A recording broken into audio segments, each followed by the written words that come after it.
خوب کام تو فرما برداری اور پسندیدہ بات کہنا ہے۔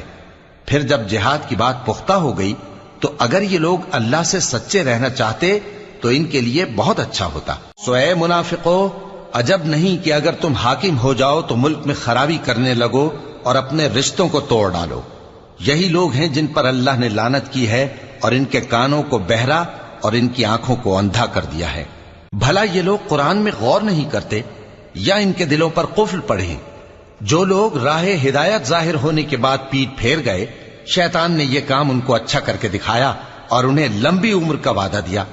یہ اس لیے کہ جو لوگ اللہ کی اتاری ہوئی کتاب سے بیزار ہیں، یہ ان سے کہتے ہیں کہ بعض کاموں میں ہم تمہاری بات بھی مانیں گے، اور اللہ ان کے پوشیدہ مشوروں سے واقف ہے۔ تو اس وقت ان کا کیسا حال ہوگا جب فرشتے ان کی جان نکالیں گے اور ان کے چہروں اور پیٹھوں پر مارتے جائیں گے۔ یہ اس لیے